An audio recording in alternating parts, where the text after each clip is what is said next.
Bem, vamos continuar então o trabalho de fenômenos de transporte 3 e agora vamos dar uma olhada na difusão intraparticular com reação química heterogênea. É uma parte muito importante quando se trabalha com catalisadores. O que nós temos numa situação dessas?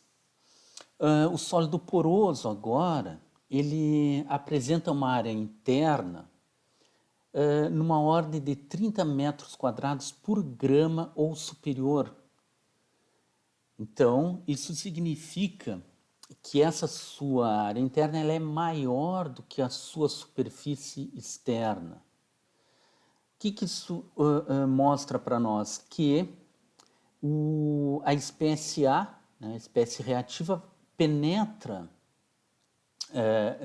no interior dessa partícula porosa e, com isso, essa área interna reativa transforma-se numa importante região de reação química, que é a característica dos catalisadores.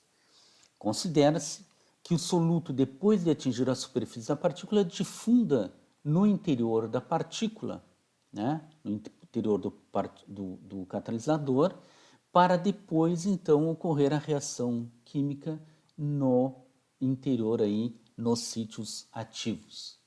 Então, aqui nós temos a figura representando, existe uma reação química no interior, representada por uma reação volumétrica, e nós temos um fluxo da espécie A e um fluxo que se opõe à entrada de A, que é o fluxo da espécie B. Vamos dar uma analisada aí nessa situação. Então, aqui nós temos a representação do catalisador, né? Nós temos os poros. Coloquei aqui um elemento de volume para representar o nosso trabalho, uma coordenada radial no sistema, e aqui fica claro que nós teremos a reação química no interior dessa partícula. Bem, normalmente nós temos uma reação do tipo uma espécie A mais o sólido, né? Uma espécie aqui denominada por S na fase sólida, fornecendo um produto, né? Normalmente fase gasosa.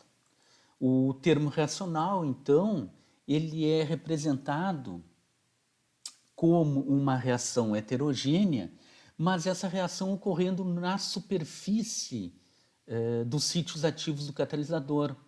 E aparece um parâmetro A, que nada mais é do que uma relação entre a superfície do poro por unidade de volume da matriz porosa, certo? Esse, então, denominado um sistema pseudo-homogêneo. Ora, vamos então à modelagem do sistema. Modelagem do sistema, representamos a nossa equação da continuidade, coordenada esférica, fazemos as considerações, ainda estamos dentro do regime permanente, a reação é uma reação química heterogênea, irreversível, estamos colocando aqui como sendo uma de primeira ordem, e, portanto, o termo reativo não é simplificado. E o fluxo ele ainda é preferencialmente radial, mas agora nós vamos dar uma analisada com mais detalhe aí nesse fluxo radial. E temos temperatura e pressão constantes. Aqui, recapitulando, né, conforme apresentado há pouco, o termo reativo então é dado por um parâmetro A multiplicado pela reação na superfície. Neste momento, estamos considerando que é uma reação de primeira ordem que ocorre na superfície do catalisador. Então, aqui, o que eu havia comentado há pouco, nós temos um fluxo radial, mas agora representado o fluxo global da espécie A pela difusividade efetiva. Recordando que essa difusividade efetiva ela está relacionada com a porosidade e a tortuosidade desse meio poroso. Escrevendo, então, a nossa equação em termos desse fluxo global, nós temos ela representada por esta equação, onde nós temos uma equação diferencial e onde mostra a variação da concentração radial, né, que representa o fluxo, e o termo que aparece é o termo reativo, então, volumétrico do sistema. Aparece a difusividade efetiva, e aqui eu relembro para não esquecer desse parâmetro da coordenada elevada ao quadrado, que ela aparece originalmente do lado esquerdo da equação devido à coordenada esférica. Bem, vamos fazer uma pequena introdução aqui de um parâmetro lambda. Lambda ao quadrado é esse recurso, é uma mudança de variável que se aplica para a solução de equações diferenciais. Ele vai retornar mais adiante na nossa análise e é um parâmetro importante, já que ele relaciona a velocidade da reação cinética com a difusividade. Novamente, aquela questão das resistências, certo? Resistência devido à difusão e a resistência devido à reação química. Fazendo a substituição desse parâmetro, nós temos a equação diferencial representada e vamos partir para um método de solução, introduzindo, lógico, as condições de contorno. As condições de contorno no sistema são relativamente simples, onde nós temos uma concentração conhecida da espécie A na superfície, e isso é em R igual a R, e nós temos no centro da partícula porosa do catalisador, nós temos que a variação da concentração com o raio é nula. Lembra daquela equação de simetria lá de fenômenos 2, que nós usamos, equação de uma condição de contorno de segunda espécie. Ou pode ser representada também que no limite a concentração de A ela tem um valor finito. Para resolver essa equação, vamos fazer uma mudança de variável aqui para reduzir a ordem da equação diferencial. Com isso, nós reconhecemos que RCA pode ser representado por uma nova variável psi. Fazendo a substituição aqui, uma pausa no vídeo, né? E vamos fazer a substituição dessa variável e chegar na equação diferencial que nós podemos resolver por variáveis separáveis, que está apresentada aqui nesse momento. Então, vamos lá, é importante essa passagem aí, então vamos trabalhar para obter essa equação. É um procedimento já visto em disciplina anterior de cálculo, tá certo? Bem, continuando então, identificamos facilmente que essa equação pode ser resolvida e ela tem uma solução em cosseno e seno hiperbólico. A solução geral dela pode ser dada pela soma do cosseno hiperbólico e do seno hiperbólico, conforme apresentado aqui nesse momento. Se nós substituirmos o valor a representação da equação da função psi, nós temos que ela é representada pela concentração A multiplicada por R, então nós podemos representar a solução da equação diferencial por esta nova representação. Substituindo então as condições de contorno, nós vamos recorrer às duas condições já apresentadas, onde para R igual a R nós temos que CA é igual a um CAS e a segunda condição de contorno conforme apresentada. Novamente aqui, se quem está assistindo ao vídeo, eu, no caso, sugiro que faça uma pausa aqui no vídeo, faça esse trabalho matemático para continuar, então, mais adiante com a solução que é apresentada nesse momento aqui do nosso curso. Muito bem, então, substituindo as condições de contorno, nós temos então a obtenção da concentração de A na superfície, em função do λr, e nós temos a segunda condição de contorno para R igual a zero, então substituindo lá na solução geral. Após o devido tratamento, e é lógico que há uma necessidade aqui do conhecimento das funções hiperbólicas, que eu também apresento em outro momento algumas características aí das funções hiperbólicas e algumas equações que são utilizadas para nos auxiliar na solução dessas equações que utilizam seno e cosseno hiperbólico. Bom, identificando então que cosseno, assim como o cosseno de zero é 1, nós temos que o cosseno hiperbólico de zero também é 1. E o seno hiperbólico de zero é zero. Isso nos leva a C1 constante 1, C1 igual a zero, lá na nossa equação. E continuando a solução, nós obtemos o valor de C2.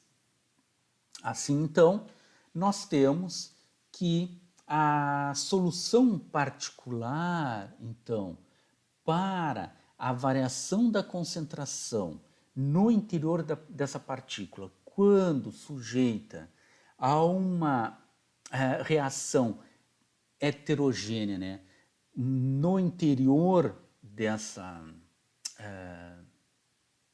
partícula, é dada por esta equação apresentada. Substituindo o valor do lambda, né, conforme nós definimos anteriormente, temos a equação escrita de uma maneira um pouco mais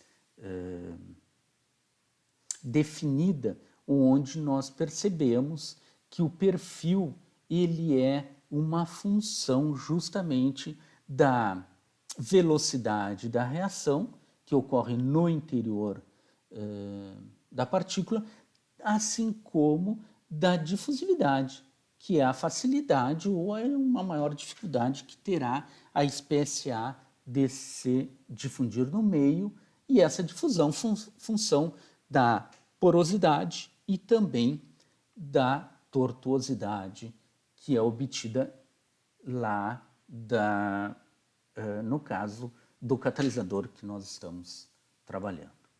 Maravilhoso? Bom, então encontramos o perfil e agora nesse momento surgem algumas novidades aí no trabalho com esse tipo de reação química heterogênea, e um deles é um recurso do fator de efetividade.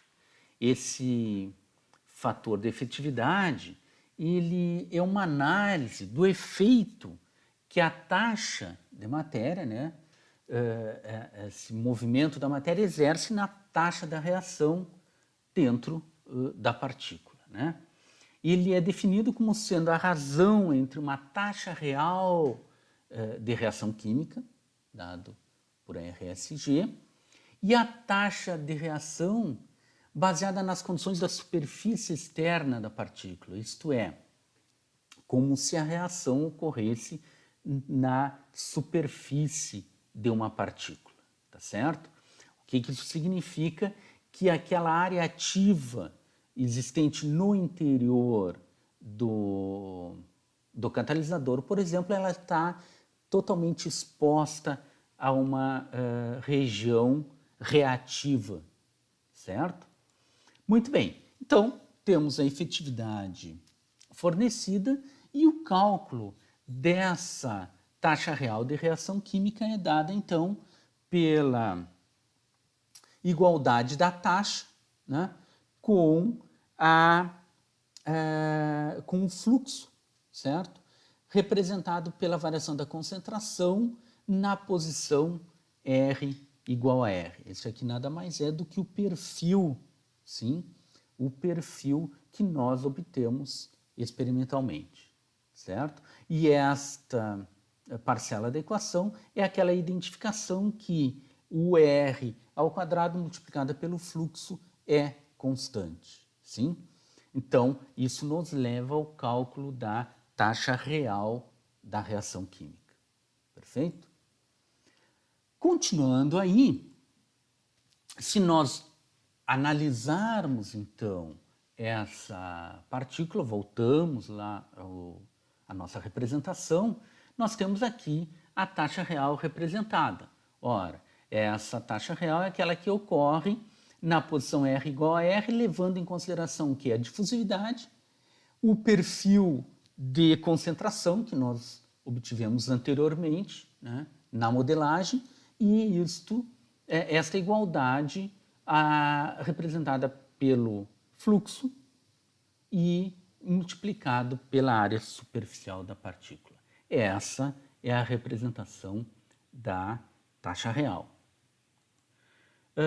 Com isso, nós temos o perfil, então, da concentração. Se nós efetivarmos a derivada desse perfil na posição R igual a R, é dada por esta equação e, mais uma vez aqui, eu encorajo fortemente a verificarem as propriedades das funções hiperbólicas para a execução da derivada da concentração em relação ao raio, perfeito? Bem,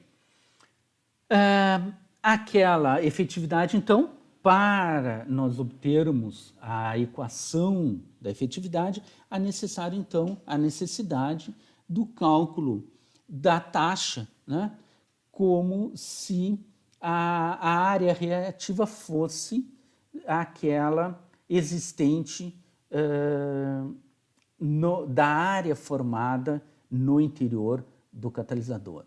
Então, com isso, nós temos o volume, certo? Multiplicado por uma determinada taxa reativa superficial e o volume multiplicado pela equação cinética, né? Considerando uma reação de primeira ordem.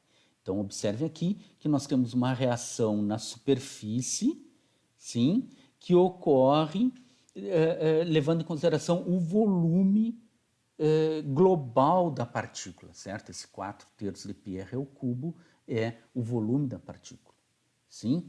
E aqui nós temos a reação ocorrendo a reação de primeira ordem, levando em consideração, então, essa reação na superfície, perfeito? Então, com isso, nós temos a equação que nós precisamos para substituir na efetividade e, com isso, retornamos à nossa proposta inicial e, com isso, chegamos numa determinada representação da efetividade, no caso, quando se trabalha com reações heterogêneas, perfeito? Vamos dar uma analisada nessa situação logo a seguir, perfeito? Importante essa análise aí no trabalho. Para finalizar, então, o que nós fazemos? Nós temos já a efetividade definida e vamos à conceituação de um parâmetro que é o módulo de Thiele, certo? Esse módulo de Thiele, ele é utilizado, no caso, para estabelecer uma relação entre a taxa da reação química de primeira ordem e uma taxa de difusão. Lembrando que nós precisamos ter o conhecimento daquela variável lambda, que nada mais é da relação entre a cinética e a difusão do sistema. Perfeito?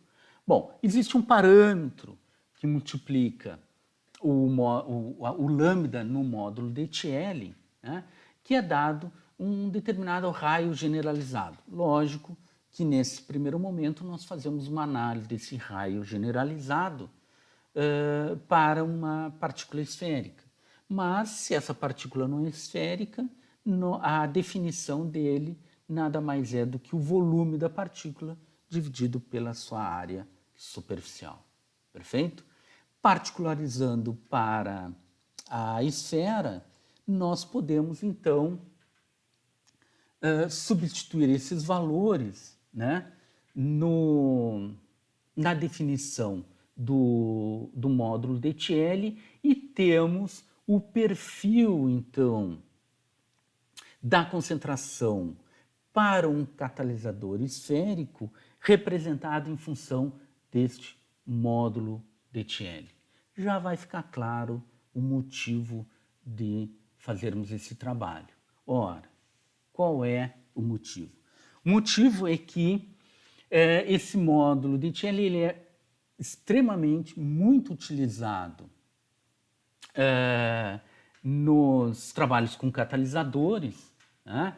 E ele nos leva, se nós fizermos uma relação da efetividade com o módulo DTL, é uma compreensão um pouco melhor do que ocorre num sistema reativo heterogêneo, necessariamente poroso, né?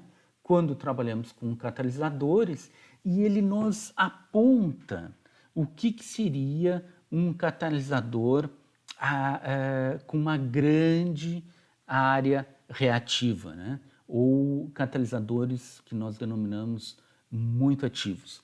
Quando essa efetividade é maior do que 0,95, estamos aqui, ó, nessa parte superior da curva, certo? Nós temos que a difusividade praticamente é desprezível no sistema. Só que eu deixo aqui a observação que, na maioria das vezes, a difusividade é importante e nós trabalhamos aqui nesta região, né, do módulo DTL, que é uma região bem inferior a lá, valores de 3 até 6, 7 do valor do módulo DTL. Esse trabalho fica um pouco mais esclarecido quando nós realizarmos algum trabalho experimental, algum exercício, que nós vamos poder então ter uma compreensão um pouco melhor sobre a efetividade e o módulo DTL. Nesse momento fica essa análise inicial para que a gente faça um aprofundamento agora no momento a posterior. Bem, por hoje é isso e voltamos logo a seguir com a difusão ainda, reação química, mas agora num sistema homogêneo.